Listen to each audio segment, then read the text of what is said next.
Assume that there are two people living in a pitch black room. They have lived in this room for all their lives.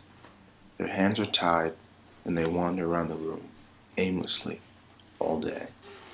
All they see are the silhouettes of objects, and they call them as they see their silhouettes, not as they are.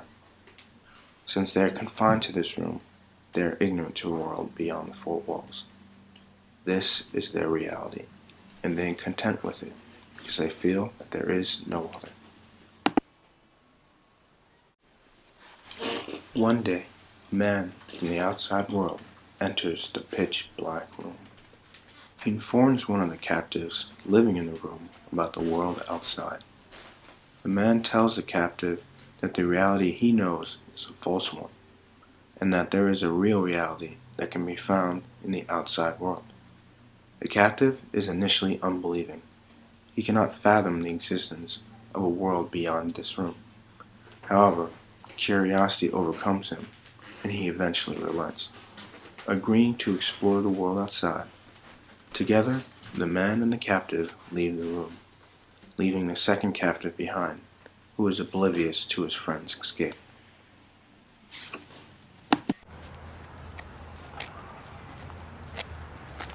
Once outside, the captive becomes blinded by the sunlight and begins to wander around. As he becomes more accustomed to the light, he starts observing his surroundings, discovering the world that had been hidden from him for all these years.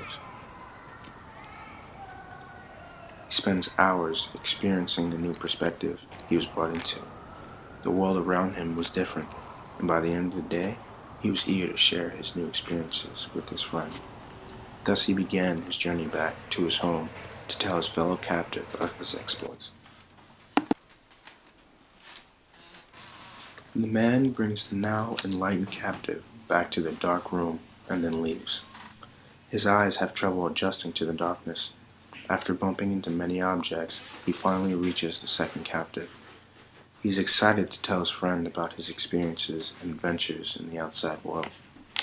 Mirroring the enlightened captive's initial reaction to the man's proclamation, the second captive is unwilling to believe what he has to say. They argue for a while, and the second captive continues to remain firm to his beliefs.